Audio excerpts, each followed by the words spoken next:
sunana Bilyamin Umar wanda aka fi sani da Bilal Bella. Dan takaitaccen labari na shine an haife ni a Tudun Wada Nasarawa local government Kano State. Na yi primary school ina a Tudun Wada primary school from primary 1 to 6 na gama a nan complete. Sai na tafi Rabi Zakariya Junior Secondary School a nan na yi JS 1 to 3 daga su ba su da senior iya junior ne ka gane.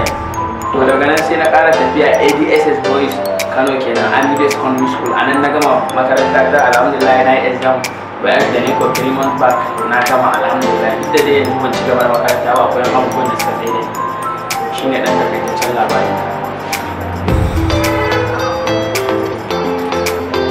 Sana'a ta gaskiya ne tun da aka haife mu a gidanmu gaskiya ne akan haka kasuwanci aka rike gaskiya haka kasuwanci na iya ba abin da na iya a farko daga baya shine ne na tsaya sai na dan yi wani tunani duk da dai ba wai na rasa abinci ko sha bane sai na tsaya ne wani tunani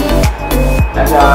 to gidan mu dukan all of them duk kasuwanci muke idan ana dan yi wani abu ne ma da zan dan bambanta ko da a ce mun shigo na ne bari dan tuna wani abu da ya wuce a can da aka yi lockdown gaskiya ko mun sha duk da dai babu mu samu abin da muke so ba a mun samu komai muna samu a gida ma ya fi yana ma alhamdulillah duk da dai mu ba mu ji daɗin haka ba saboda kullum ƙara kuɗin shi muke ci muna cin yau kuɗi ba ma neman me yasa an rufe kasuwa ba mu da wani business da zamu yi a gidan da daga nan ne sai hankali ya dan fara zo mun me zai hana to ni na canza business sai na canja amma duk da aka babban kasuwa ba fa ina zuwa market sai na koma harkar photography ina mai gida na gaisuwa gaskiya sosai Bila Studio saboda shine koyan harkar hoto dan tun da nake ko irin dauke mara haka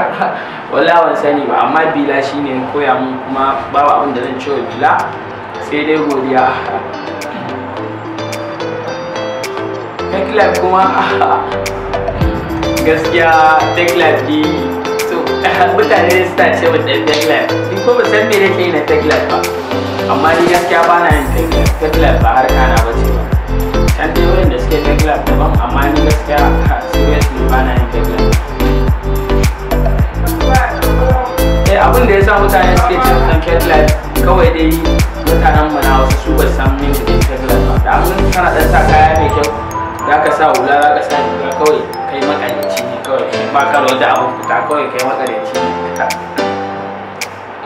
Gaskiya shawarar da zan iya ba wa matasa kamar ni masu shekaru na